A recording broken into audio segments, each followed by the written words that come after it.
on the air. We're on the internet. I mean, we would be on the air if We're on somebody the could. tubes. We're on the tubes. Yeah, we're in the Ethernet. We're in the ether. We're out there. We're always out there. Hello, Michael Knight. How are you? Good morning.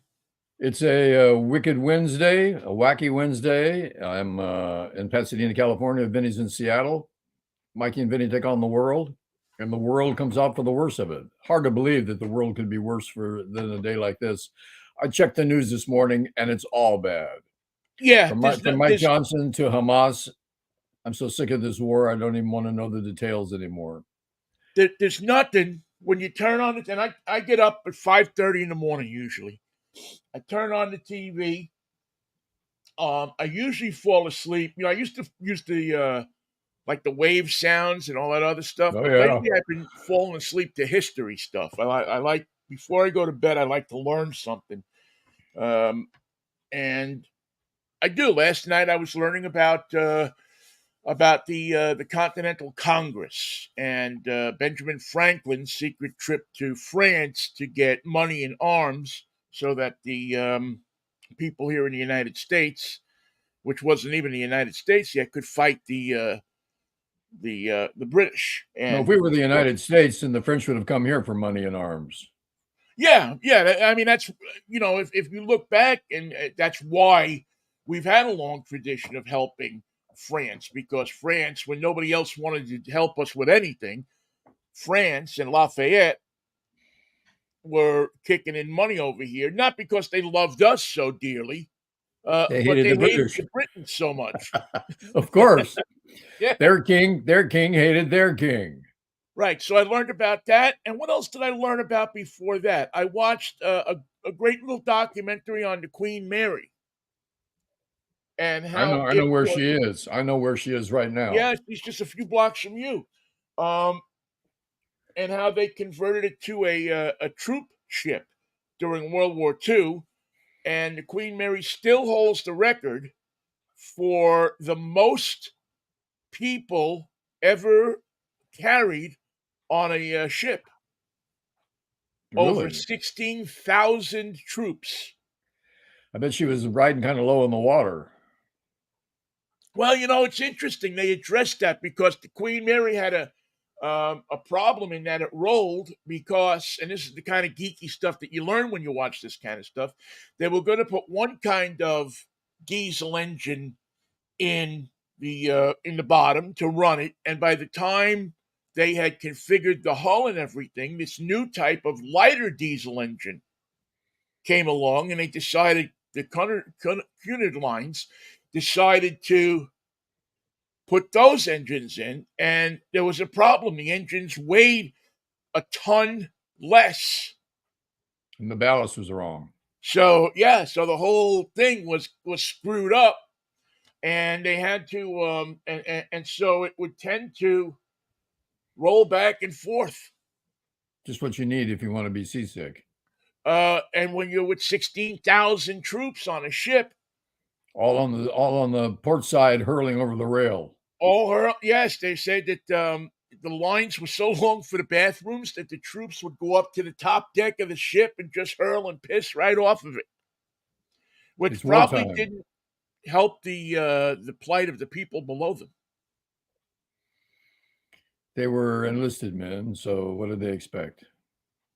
Hey, you're getting this trip for free. You know how much people had to pay for this before the war? But it was, so anyway, that's what I do. And I try to learn something, um, or look at something that I thought one way about, and try to learn No, something what channel before was I that go to on? bed. Was that YouTube or was that a channel? Because there's nothing on the That was History on Channel. YouTube. William Shatner's on the History Channel, and he's not doing history. What's he doing? Paranormal. Yeah, I don't. I mean, I watch some of that stuff sometimes, but I'm just trying to get my facts straight before I drop dead. How was your Halloween? Right here, sitting in this chair, doing nothing. Did you get trick or treaters at all? No, not in our apartment building. Never. No, huh? There was a Kids in we New didn't York know get how to any. treat. Kids in New York know how to trick or treat in a building. Kids in California want to go to a house with a front porch.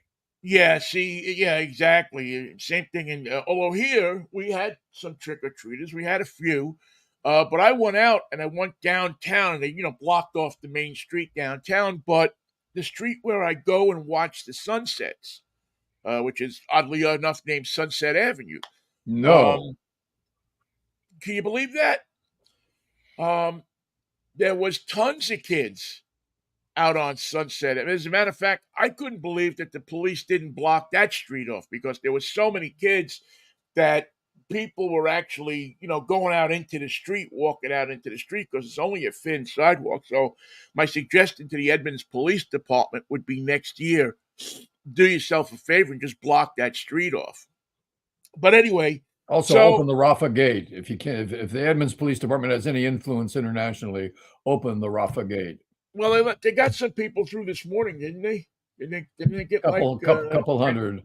yeah, But what happens to them? 10. They disappear into the Sinai Peninsula. What happens to those people? Well, I think they It's like Lawrence of Arabia. They're coming secretly under the Turks from the backside. I think they debrief them, which doesn't sound like I've never been debriefed, but No way to start the day. well, actually, I've been debriefed, but not not in the way that they're talking Were about. you ever rebriefed after being I've debriefed? been debriefed and rebriefed and told to get the hell out of here. Here's your briefs. Let me be brief and tell you to get out. Brief, hit the door, pal. I've had a couple of those in my life. Um, but so anyway, I'm down there on Sunset last night, and looking at the kids trick or treat. So I'll take a couple of pictures. So I took a couple of long shots so you could see costumes, but you couldn't see the kids' faces, and posted them on our little neighborhood page. And I just said, "Oh, isn't this wonderful? Very cool. These kids are out and they're trick or treating, and the place is alive." So some schmuck, because there's one in every crowd, writes me this long thing on Facebook about you better look out because you're taking pictures of people's kids, and somebody's going to call the cops on you because you're a creep. And I'm just like, and I'm not like, I know the guy's he's trolling me. I mean, I know what's going on. I'm not, I've been around the internet long enough, but it was like, can't we have anything anymore? Can't we just take a shot of these kids? And again, I was careful to take it at long distance so you wouldn't see the kids' faces. You could just barely make out their costumes. But the idea was to show that there were people out and there was life and there was, stuff going on and everything. And I just wrote the guy, I said, I mean, can't we have anything anymore in this world without, somebody trying to just crap on it? I mean, I don't know, Michael. Maybe I'm just becoming a nasty old man or something. But it's people like that that make me dislike humanity. I don't know the answer to that, but I would think that Mike Johnson, the Speaker of the House, would be able to set you straight on that. Well, I don't I think would he could just. set me. I don't think he could set anybody straight. That's We number want one. we want to run all these ideas by him, Benny, because I think the Republicans are the answer. I think the Republicans are going to free us from the bonds of the democracy, and it won't be long. You can count on guys like Mike Johnson. I would trust him if I were you. Let them do what they're going to do, Michael, because the only thing they're going to do is they're going to make the Republican Party irrelevant. I mean, we're going to have to deal with Trump Until for he a while dies. longer. But I've really come to firmly believe that these people in the Republican Party right now are just hell bent on destroying the party. But first, they'd like to destroy the IRS. The poor IRS. Everybody dumps on the IRS. The Republicans Party say, first, we're going to, no, wait, shouldn't we have done the Department of Education first? No, we'll get to that. They want to get rid of everything. I mean, the Republicans want there to be no government. Just If they have, powerful representatives. Yeah, what does their America look like? A bunch of guys sitting around in a room in Washington that they jury rigged the elections to be around, and they can all take money, and the people get nothing, and you're on your own. Except if you are a woman and you get pregnant, then you're not on your own. Then we'll tell you what to do. Or if you're a poor person and you need some assistance, then we'll tell you what to do. Or we want to go off to war, then we'll tell you what to do because we're Or if not you're going to or if war. you're a So rich we'll, you if you're a know, rich guy that wants to take me on a vacation to Ghana, then you can tell me what to do. yeah, and I'll do it for you because that's what I'm about. That's what So I firmly believe, and I'm more and more I look at this, the more and more I think we are watching the end of the Republican Party.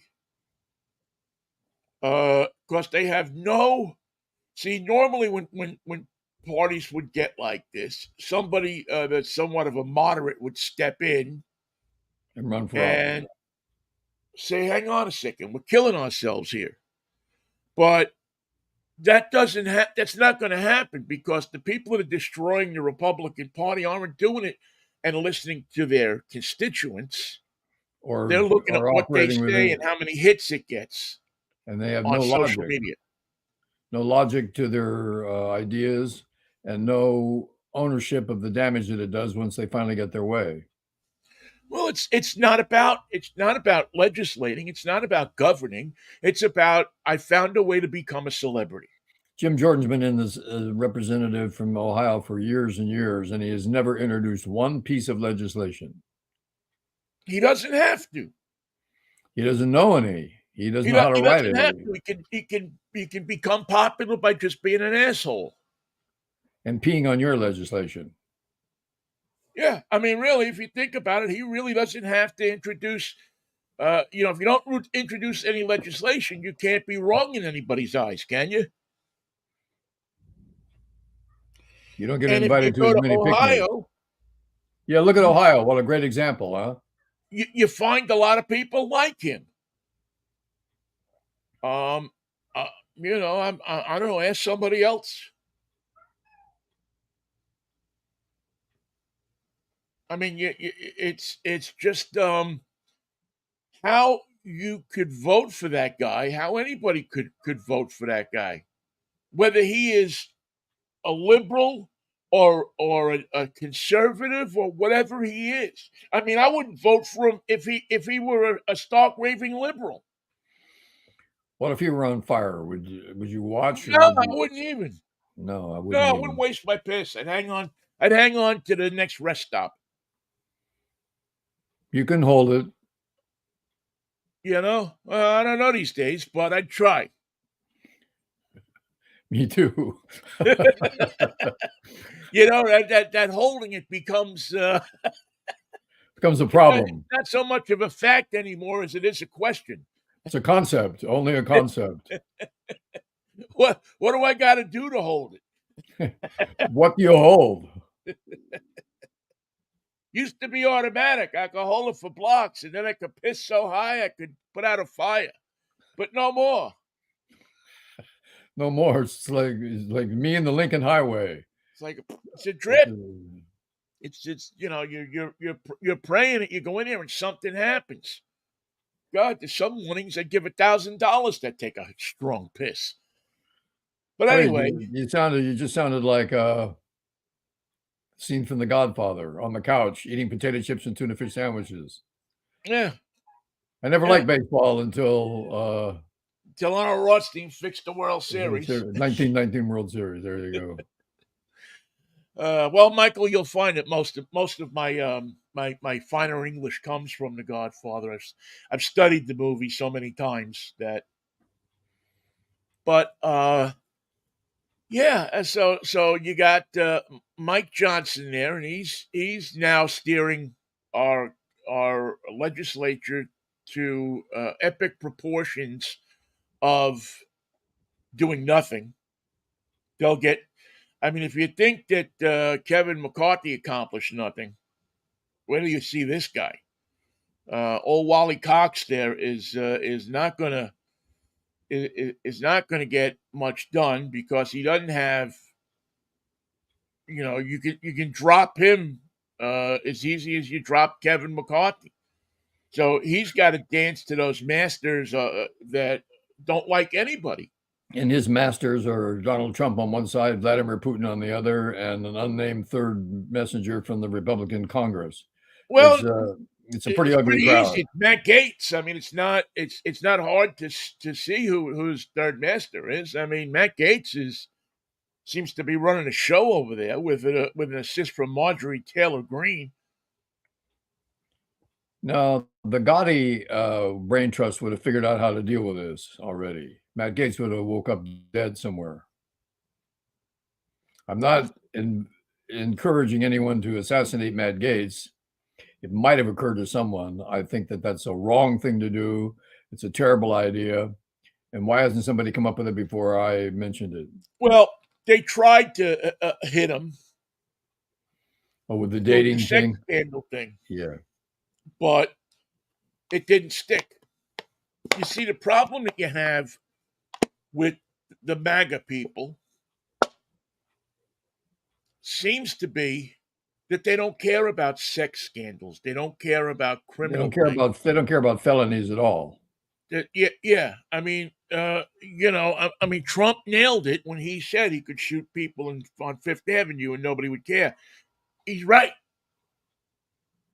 They just did a poll. I think it was MSNBC did a poll, and said that 79% of Republican voters don't care if Donald Trump has a felony or felony. What if he shot somebody on 6th Avenue? Would that be different? Might be. It's a little more liberal over there. 6th, 7th, and 8th have a little bit of liberalism. As you go to the other side, as you're headed toward the east side, you get that kind of conservative bend. Madison, Park, 3rd. Then you get a little liberal again as you head over to York Avenue, because that's where Woody Allen films all the stuff. But I mean, it's sick. It's really sick. I mean, it really is the Gotti syndrome. People look at him and his people, and they don't care. He gave us fireworks on the 4th of July. He was a good man. Well, what I don't understand is, has he made their lives better? Just in their imagination. There's no actual advantage to Donald Trump except what you imagine. I mean, Joseph Robinette Biden, and he would be getting kudos for this if the war didn't occupy all of our television time. But he got in there and he helped these people settle the strike, the UAW strike, and they got maybe the best raises ever. That they've gotten in years. And why did they do it? Because the president went there and said to them, listen, to the car companies, listen, we've given you X amount of dollars, and now you're going to settle with these people. If your job is putting the trunk lining in Fords, you're back to work. If your job is pretending to be an auto worker on a television show, you still don't have a job. The SAG-AFTRA strike goes on and on. Yeah. And I don't know that. I don't know what the solution for that's going to be. It's. I think Vinnie, it's very much like the Israelis and the Palestinians. The producers and the actors have always hated each other. They don't trust each other. They don't respect each other. And when it comes time for a strike, what they really do is they get out all their feelings about it. Right now, you're seeing the same thing in the Middle East. They can't wait for the next slaughter. They can't wait for the next bomb. They can't wait for the next rocket. They can't wait for the next atrocity. They can't wait for the next border crossing. And they say they don't want it. And they say there's got to be another solution. They say there's got to be a two-state solution. There's got to be peace talks. But in reality, what they want is to go at each other with garden implements in the street. Well, I don't know that I equate the atrocities and what's happening to AFTRA as to what's happened over there. I know the Same concept is that they resentments. hate. There's a deep seated hate between the two sides that's gone back not just from this contract, but for years and years and years. Back to Mac And Senate. yeah, and it's why uh, Douglas Fairbanks and Mary Pickford formed United Artists because they were sick at what the studios were doing. The studios were, well, you're not going to be able to. And they formed this company and they made movies and they said, oh, yeah, we can do it. We'll show you how we do it.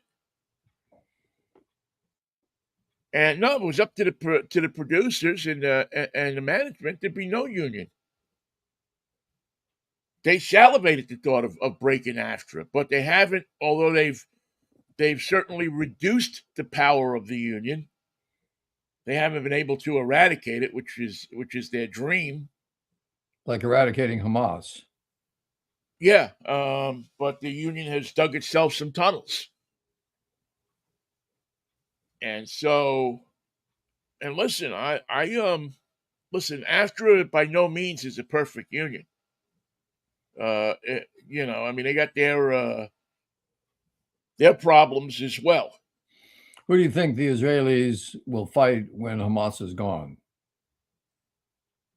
Well, they got what's their names queuing up there. Hezbollah is queuing up for them as soon as they finish fighting. And listen, eventually there's going to be a war between Iran and Israel. Could we just cut to the chase? Yeah, I mean, eventually that's gonna, because Iran is not going to. You had your moment with Iran about 6 years ago, 7 years ago, where you sat them down at a table and you said, "Hey, you want to be a part of the community? You want to be a part of this? You have to stop doing this, and we'll sign an agreement. We'll loosen up your money and everything." And Donald Trump will tear it apart as soon as he gets into office. and yeah, Donald Trump, got in there and just blew that all up. And the Iranians don't trust anybody here anymore. Not that they trusted anybody before, but at least they had them to a place where they could work with them. And when you have a religious leader as your ultimate potentate, he's got to stir up the shit because it's no good to be calm and collected and just pray 5 times a day. That's not enough. Right. Why do you get people to come to church on Sunday? Because they're afraid they're going to go to hell if they don't, right? So how do you get people to face Mecca? You're afraid that the Lord is not going to take care of you if you don't. And the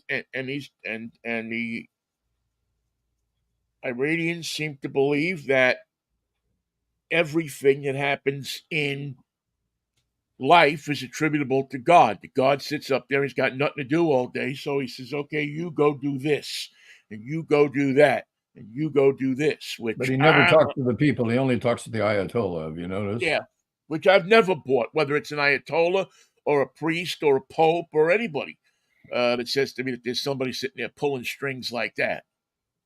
I don't think that that's how it works. I may be wrong. Maybe I'll find out very differently. You mean there's some cracker down in Georgia that gets direct Baptist Christian instructions from God? Well, I'll have you believe that if you send them $29.95, they'll send you a recording of it. Used to. Now it's $45.49.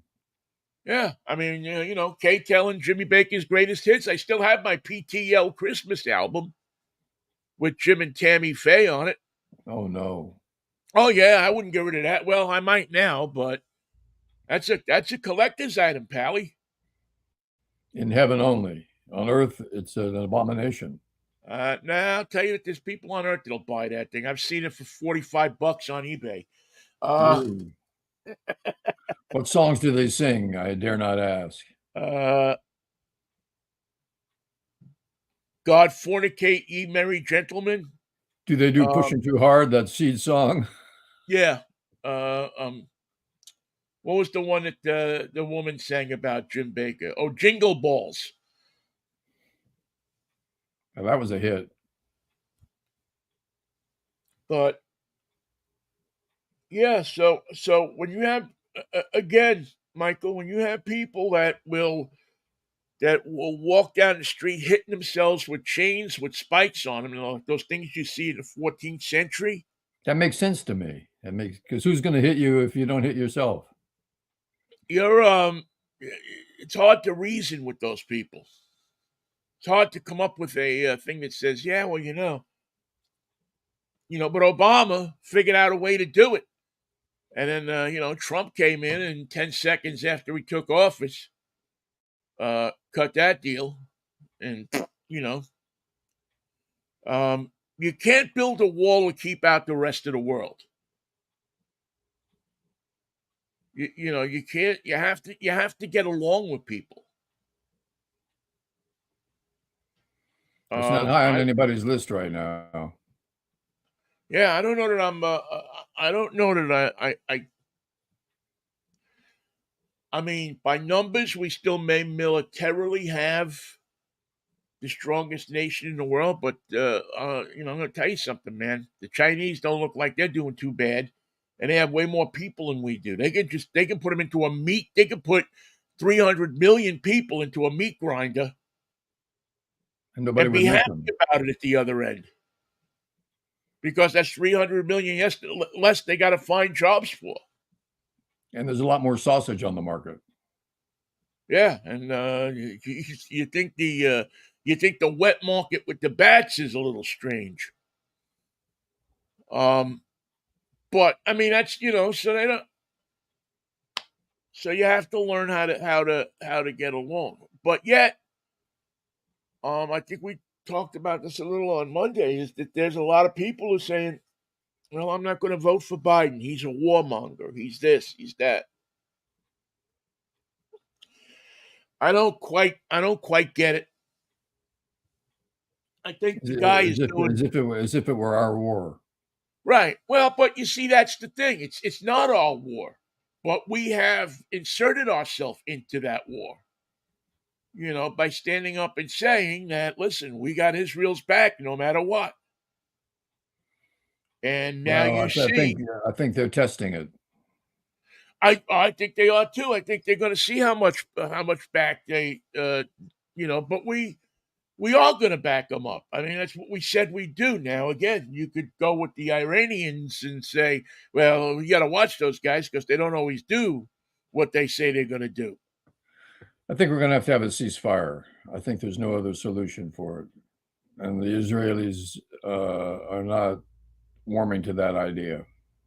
No, I don't think they, and I could understand why.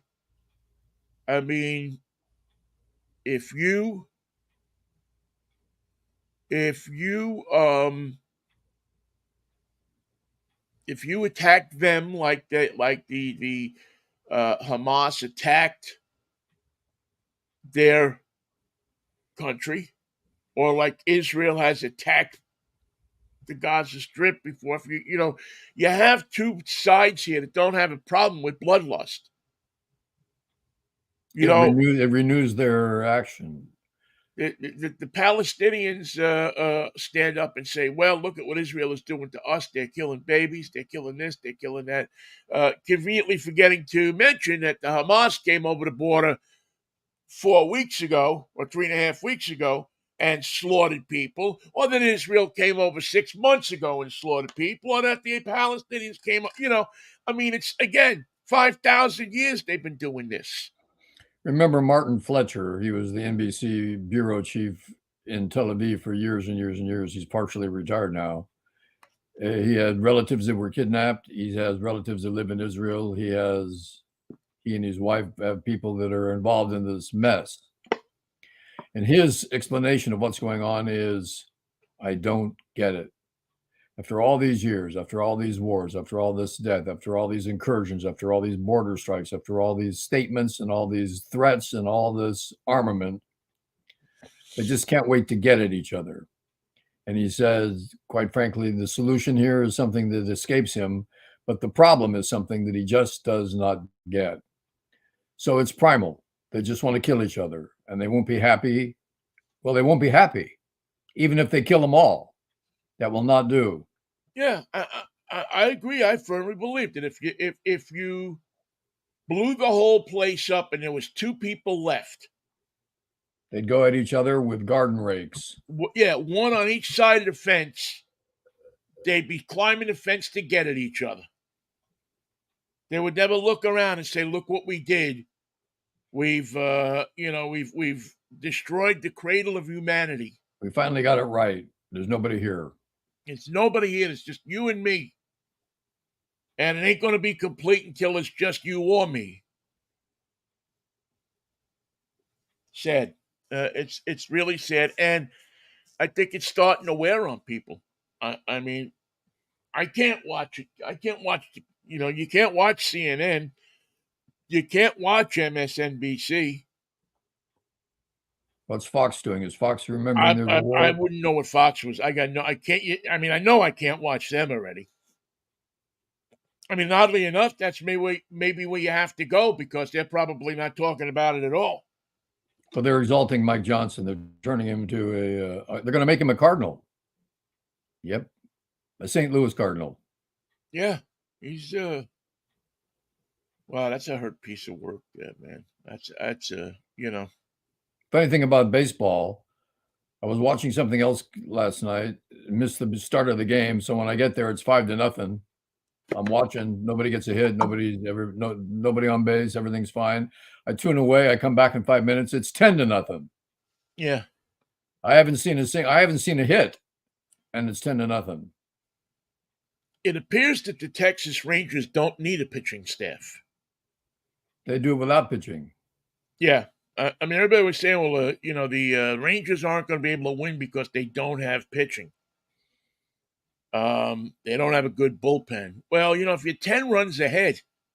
Another major salute to ESPN and Fox coverage. Why so? Because who else would say Texas can't win without a pitching staff and then watch them win the World Series without one? Yeah, I mean, everybody is, before this thing was saying, oh my God, Texas is not going to be able to win. They don't have pitching. They don't have this. They don't have that. But, they do have pitching. They got a guy that can start games and they got a guy that can finish games. And those two guys are busy. And, Arizona has a guy that can finish games, but if you're 10 runs behind, you don't need him. He's as irrelevant as as Kevin McCarthy. He's yesterday's news. So I don't know. I mean, maybe the Diamondbacks will figure out a way to come back, but boy, they just the Rangers. I mean, the Diamondbacks just look beaten already. Yeah, they didn't going into the series, but as soon as it started, it got weird. Yeah, they were assy, and when they won, when they got that one game under their belt, they really, they figure, oh, well, we're going home with a 1-1, and that's usually a pretty good sign. You get 3 in a row at home, but I don't know. I doubt they're going to win anything at home. Doesn't look like it. Maybe they'll win one game just to send it to 6 games. Yeah, I mean that's the but I don't. Again, I'm not the world's best baseball prognosticator, but I don't see it in the Diamondbacks. Nice run for them. Great that they won the pennant, but it was like it eerily reminded me of the Royals in 2015 with the Mets, where you just kind of knew that the Mets were no match for them. And guys who were normally good players couldn't. George Brett team? Oh, no, this was 2015. Oh, never mind. Yeah, it was, it was, I mean, it was good to see the Mets in the World Series, but once you saw, I mean, the Royals took them apart. So they had pitching. They did well. They had pitching, they had hitting. I mean, they had guys that could clock the ball. They had the combination of both. I don't think the Royals pitching in 2015 was spectacular, but it held the Mets in check. They knew how to pitch to the Mets because the Mets couldn't. And listen, face facts. A lot of the a number of players on the Mets that was supposed to be really good got really bad in the World Series. It's amazing how many guys go cold in the World Series. Well, it always is. It always seems that the guys get hot that were never hot. There's a million Right. Brian Doyles in the world. Buddy Biancalanas. Guys that are 200 hitters. Al Weiss's. You guys a 200 hitter in a regular season. He hits 4-something in the World Series. There always seems to be, or most years seems to be, a guy like that.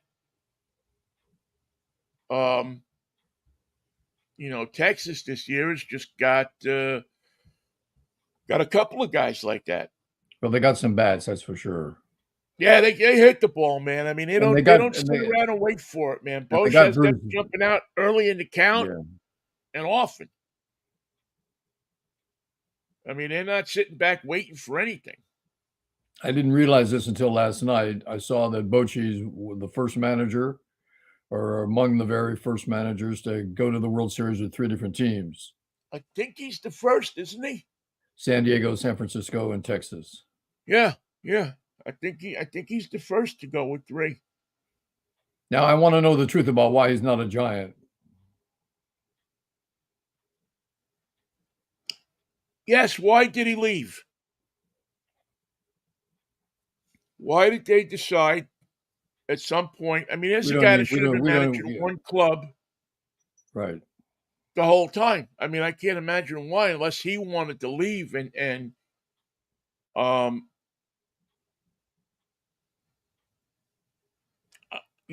mean, he didn't retire though after the Giants. He went to the Padres. So somebody in the Giants had to tell him, we don't think you're good enough to be our manager. We don't think you're Giants material, is more like it. I mean, what idiot would have said something like that? Same guy that made the Carrera trade, that blew up with his. Yeah, and they never bothered to look at his X-rays. Baseball's never struggled to find idiots. Trouble with baseball, there's nobody named Kennesaw Mountain anymore. That's a problem. That is part of it, isn't it?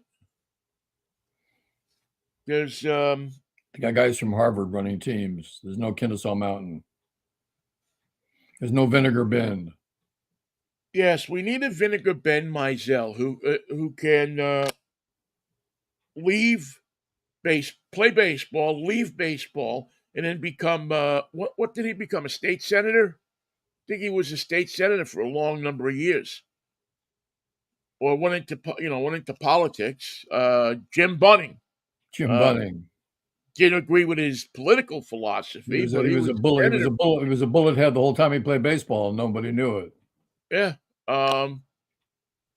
Been a number of guys. I guess Steve Garvey is now trying to become the next in that long line. He will suffer from the Dodger curse.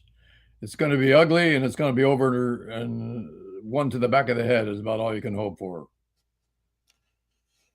Well, I don't know, Michael. I just hope that. Well, who knows? I mean, just who knows these days? I mean, the one thing that the Republicans are doing that's smart, that it's hard to fault them for. Well, it's easy to fault them for it, but they've taken Donald Trump's advice, his plan, and I don't even know that it's Trump's plan. It might be Steve Bannon's plan more than anybody else, and gotten themselves into all of these offices that nobody wants.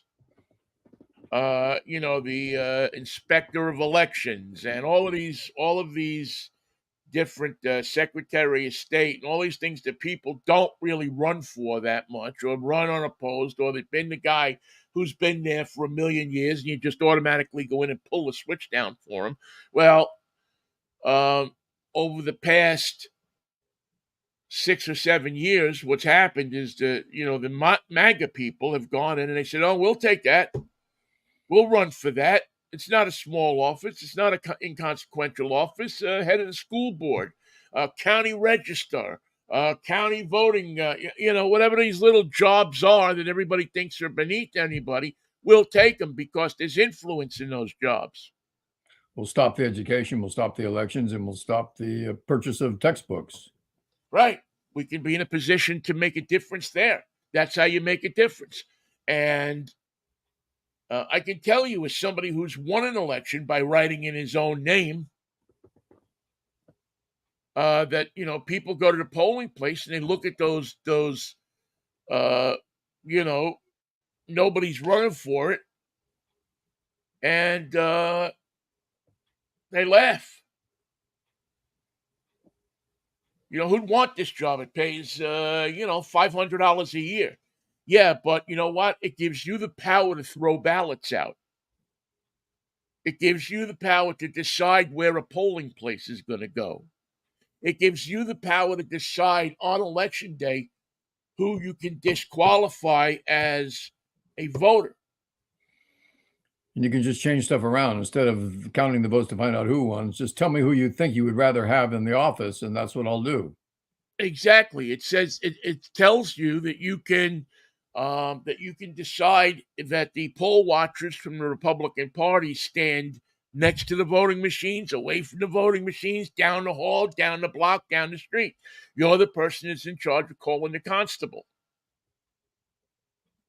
to have these people either removed or moved down the block. So if a couple of guys with pickup trucks and guns show up in front of your polling place, if you're a MAGA and you wrote your name in for that job and you got it, all you do is sit there and watch them. Plus, they're all sheriff's deputies on leave. Yeah, so I mean, and that's the one piece of this thing that they've perfected. They know they know how to do it. They know what they're doing. And it's an extension of the only rule that Steve Bannon told everyone that he should have kept it quiet, but he told everyone what his first rule is, and that is flood the area with shit. Yeah. That's the first thing you do to create misinterpretation. Well, that's why you have somebody who'll go on a social media platform and say that somebody that's taking pictures of a Halloween parade, to plant the seed in people's minds. Well, is this guy a pervert because he's taking fucking pictures? Excuse me. That's what you have. Did he write back to you? I don't know. I didn't look this morning. I should look. I almost just took my post down. I almost just said, you know what? It's not worth it. But I don't want to let people get the better of me in that regard. Right. It's like, wait a minute. Why should I, I enjoy taking a picture of a sunset and putting it on Facebook, or I enjoy that. It makes me feel like I'm connected to my community. And you know me, I'm a guy that loves to be connected to the community. I'm the guy who, when I walk into the coffee shop, I want to say, hey, what's up? What's going on? How you doing? Like the old neighborhood. And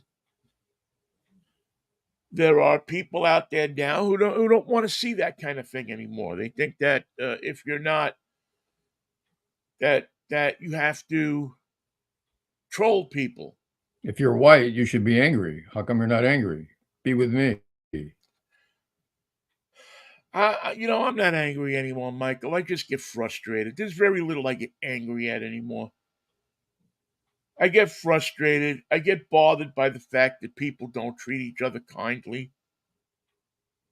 But angry? I have,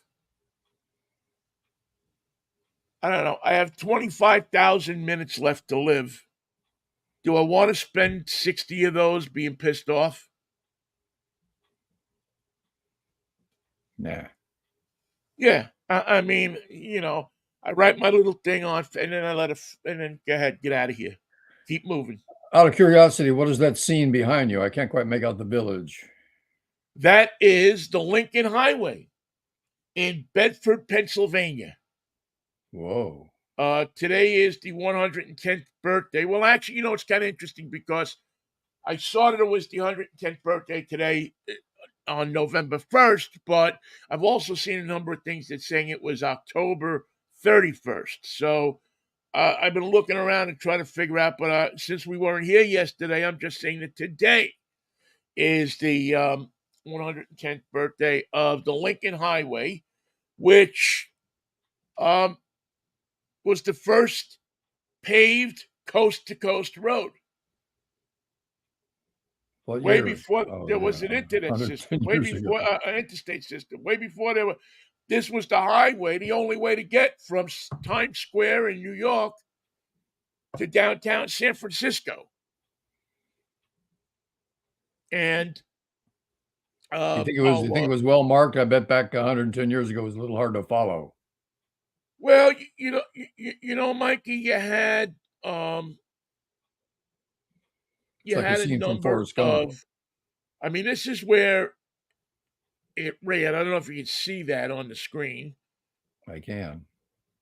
It ran from New York to San Francisco, and it had these great little markers on it. I'm looking for the old, like this.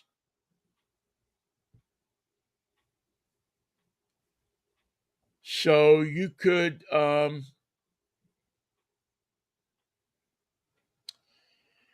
let's see. I thought I had this right.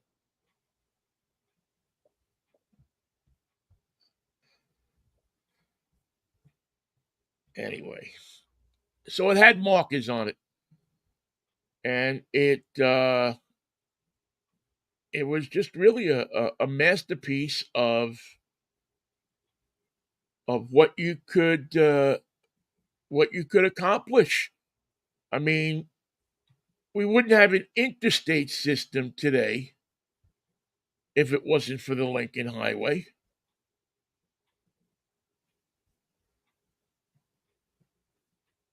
This is how they were. Oh, there's the marker. Yeah. See, this is how they were marked. If you were, driving along, this is what you saw, and you followed this coast to coast. And before that, there was no, people had a bunch of well, it was 1913, so people didn't really have a lot to go on if you were driving across country. But I think 1913, might have been the first year of the race across country, San Francisco to New York, which popularized motoring because it was on the front page of every newspaper, and you got to see, read at the time, which was the internet of the time, about the exploits of these daring people who went across country. And as a matter of fact, in the 30s, it was a young corporal, I believe he was at the time, that was put in charge of taking a bunch of military equipment from California to New York. And that guy's Did he name get was there? Dwight, huh? Did he get there? Yes, he got there. His name was Dwight Eisenhower.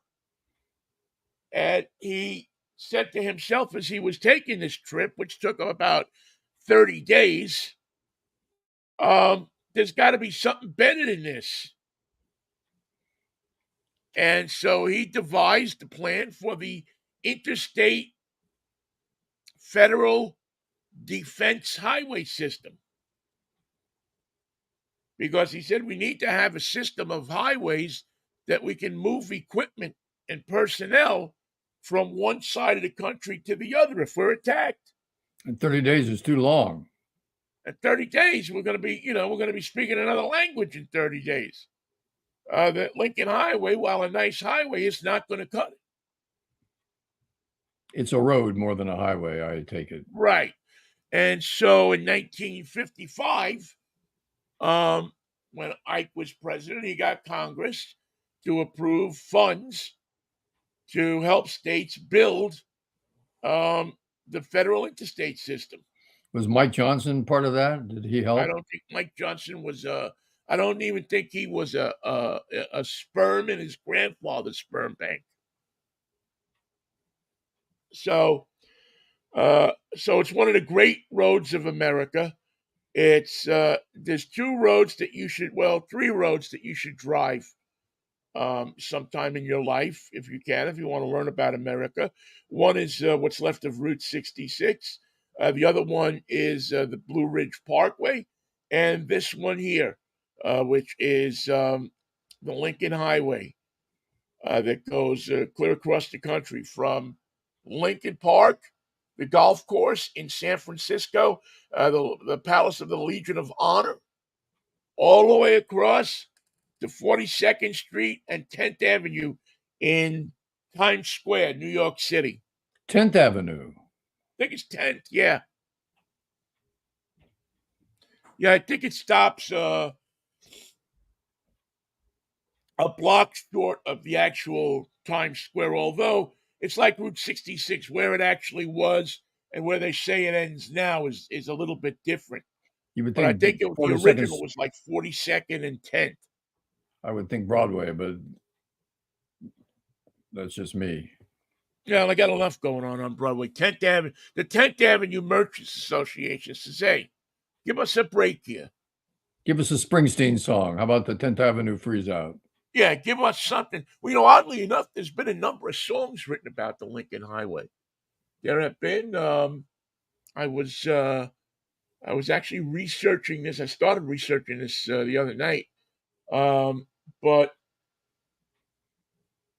there's a number of songs that either mention or pay tribute to the Lincoln Highway. There's Did the Seeds ever record a song about the Lincoln Highway? No, I don't think so. Rick Seaback did.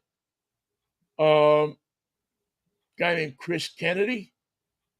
There's a symphony called the Lincoln Highway Suite that has 5 movements: From the Hudson, Meadows, Heartland, Prairie View, Traversing the Mountains, and the Golden State Romp that were all debuted in 2013. 1974, Bill Freeze, a.k.a. C.W. McCall. We got a convoy. Of Convoy fame. Wrote a song about the Lincoln Highway called Old 30. She was known to all truckers as the mighty Lincoln Highway, but to me, she's still Old 30 all the way. There was a few others too. Let's see. Al Jolson recorded a song about the Lincoln Highway. There was a radio show actually on NBC in the 1940s called the Lincoln Highway, and they had a theme song, "When You Travel the Great Lincoln Highway," by Doc Severinsen. Well, it would have been Tuscanini at that time, right? And Woody Guthrie had a song called "Hard Traveling" that contained the line, "I've been walking that Lincoln Highway, I thought you knowed." I thought you knowed I was doing that. Thought you knowed I was doing that. So there's a number of different songs. Matter of fact, you could do a whole album of stuff about the Lincoln Highway. I'm surprised here that there's not an album, or maybe there is, and I just haven't seen it. Now behind you now, is that the Bay Bridge? Behind me now, no, that's still That's Bedford, Pennsylvania. Bedford, Pennsylvania. Yeah, that's see the Lincoln Highway marker. There's I a see. great old. I've actually driven the length of the Lincoln Highway in Ohio and Pennsylvania, in Indiana, and in New Jersey. That's part of where the Pulaski Skyway comes in. And right here in Bedford, Pennsylvania, which is in south central Pennsylvania,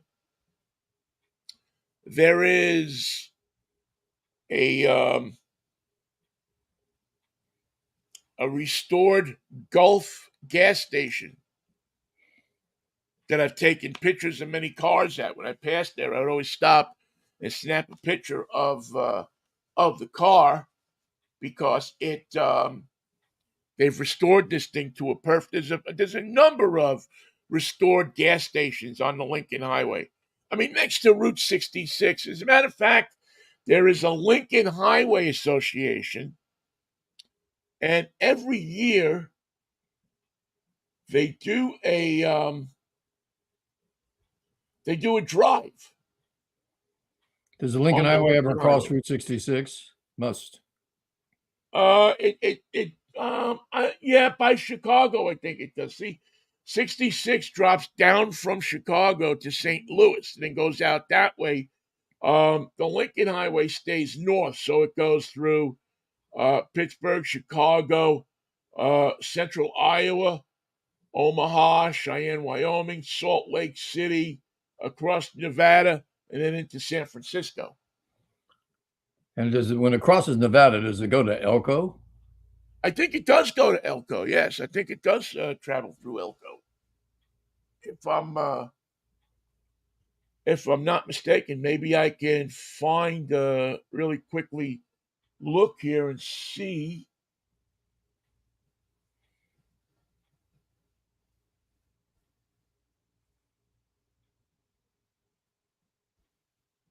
if it. No, it doesn't go through. I don't think it does go through Elko. Let's see. No, you know what? It goes through Ely. Goes through Ely, Eureka, Austin. So what it does is when you get to West Wendover, which is right on the state line of Utah and Nevada, it drops down. It follows like 80. It basically follows 80 until you get to Nevada. Then it drops down and goes through kind of central Nevada.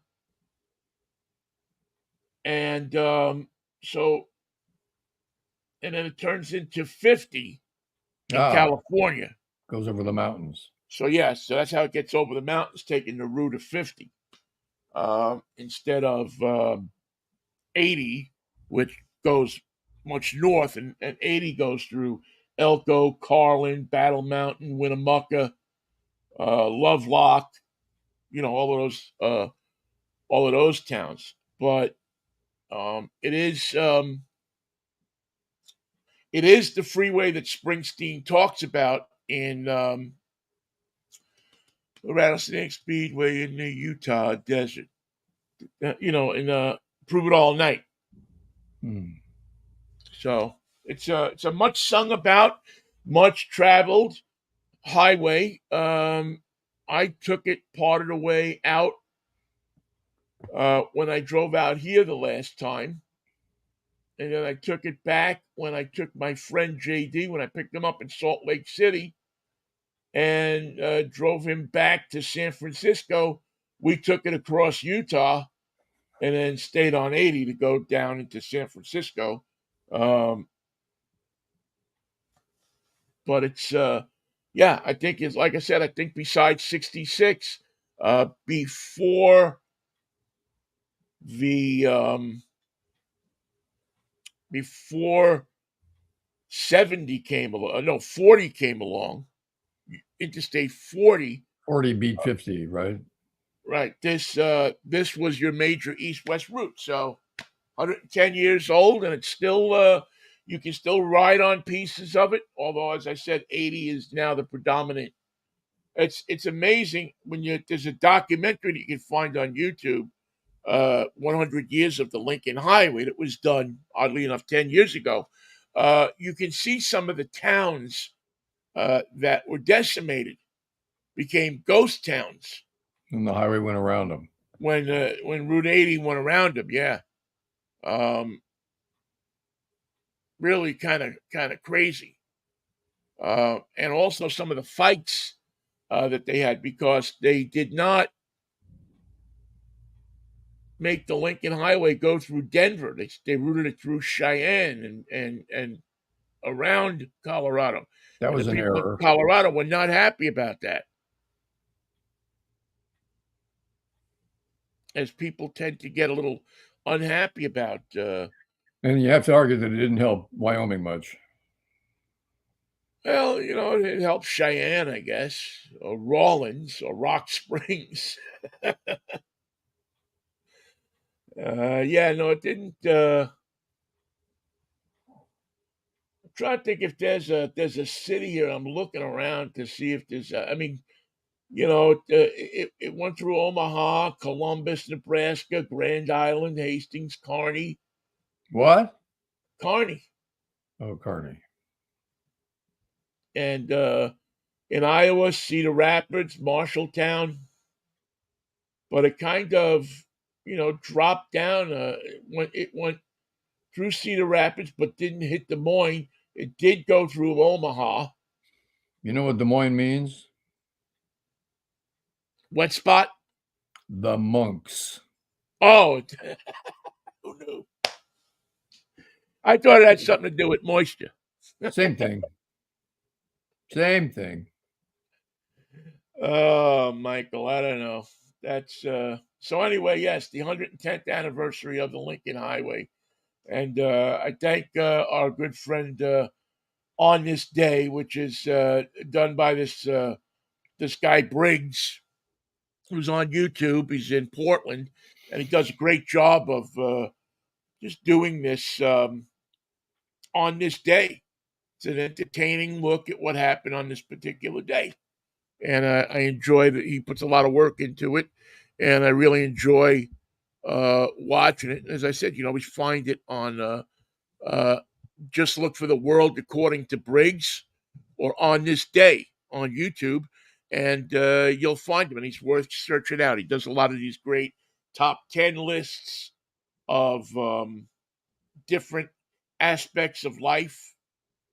So he'll do, like, I think one of the top 10 lists he has now is the top 10 cities to move to if you are retiring and have an income of under $50,000 or something like that. I And mean, he where just where does. and where does he suggest we go?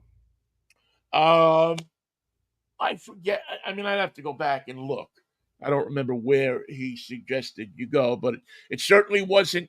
Well, there was a couple of places in California um, that he had. I think he had one or two places in California. One in Washington, but there was a lot of towns in the Midwest where the cost of living. I mean, you can buy a house for $200,000. How about the monks, Iowa? I don't know. I don't like I said. I don't have the list in front of me.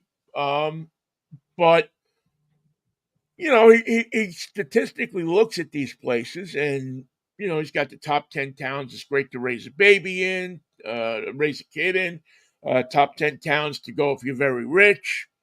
10 worst places. He tends to focus on positive aspects of places. So he's definitely worth a look on YouTube if you're sitting there and saying, you know what, I just had enough war. I'm done with war today. Well, that's just a bad attitude because we want these wars to go on. If you got a history of 5,000 years of warfare, why throw it all away for a couple of years of peace? That's just silly. There's no foresight there. Continue with the war. It's worked for you. It's worked for generations before you. What's so special about you? You can't go to war. Well, you need to have restock your supply of people, don't you? I mean, you can't send 10-year-old kids out to fight a war. No, but you can teach them how to make rockets. And I think let's be creative here. Yeah, I forgot about that. Yes, you can. It's not hard to get them to learn how to make those. What are those kits? Estes, right? The rockets. You put the. I remember a couple of years ago, I was driving through the desert in Utah, in salt flats, not the desert, but the salt flats, and they were having a model rocket meeting. All these people were out there with their model rockets, and it was Probably some actually big ones too. quite interesting. I actually wound up spending like the afternoon there, just checking them out. Very cool people, very warm people that were doing this. And their rockets pretty much go straight up, right? Instead of to a target. Yeah, no, they're straight. Well, it's interesting. They do have radio control rockets that they send out. That's why they do it at the salt flats, so they can send them out and find the target. I don't know, a mile away or something like that. But these people don't look like they're doing. They look like they're having fun with this. But I guess if you lived in Lebanon or Palestine or Israel or something like that, you'd probably have very different intentions Whoa, teach me how to do that. with your model rockets. Yeah, that's a great idea. Well, you got the drone people now too. Yeah. They'll pretty soon drones will be illegal in this country because it doesn't take much to strap a load of explosives onto one of those things and fly it wherever you want to fly it, right? There goes all the city shots for Monday Night Football. Well, yeah, I mean, I was out at a friend of mine's place in Spokane, probably in 2020 or something like that, and he has a friend that does a lot of this drone stuff. And this guy had this drone, and he was up over the Spokane River, which divides the town. And he's buzzing the river. He's going up over the bridge, and I'm looking at them saying, "My God, man, you could strap, some kind of explosive to that thing, and really, you could be standing a mile away." Yeah. I don't see how that's not a threat to somebody. I mean, there's no law that says you can't fly it over somebody's house. You have to apply for restricted airspace, which would cause me to go out and get a gun and shoot it out of the sky There if you it came go. over my house. Marksmanship.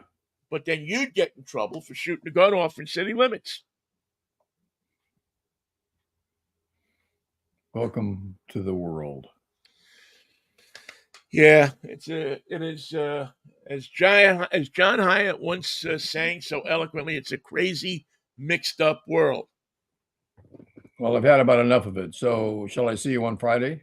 Yes, why don't we get together on Friday? Maybe all wars will be over, and we can spend an hour talking about our favorite amusement park rides. It would have to be Peter Pan's Flight Over London at Disneyland. Mine was always the Zugspitz at Rockaway's Playland. The Zugspitz? The Zugspitz. Yeah, it was that thing that went round and round and round and round. They had the bottom loud dropped music out. blasting, and the thing would start to go up like that, and the girl you were with would slide over in the seat. Oh, and you were half in the bag when you were on it, so you're either kissing her or throwing up, one or the other. Or both. Or, well, you tried not to do both. I got to tell you, it didn't help you with the ladies if you threw up. And the Zugspitz. At the Zugspitz, yes. I love the name of it. There's got to be a rock group called the Zugspitz. I would think so. Maybe that's what Dee Snider called. I don't know what was Twisted Sisters.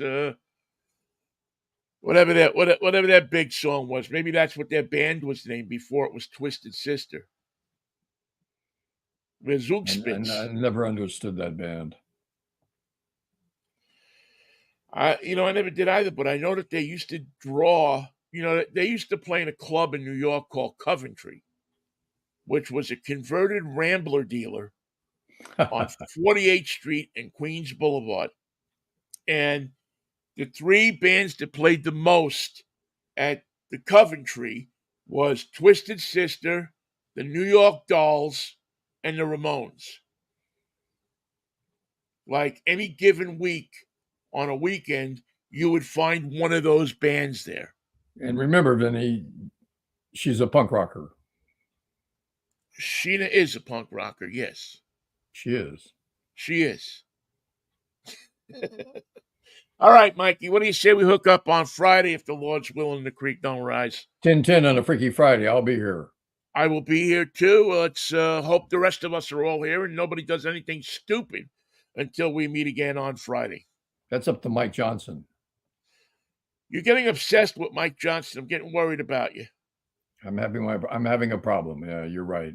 Yeah, you gotta ease up on who knows? He could turn out to be that won't happen. No. That won't happen. Forget it. I was talking out of my butt. Peace, love, and Manischewitz, baby. What a wine. See you, Ben. See you, Mikey. Thank you all for listening.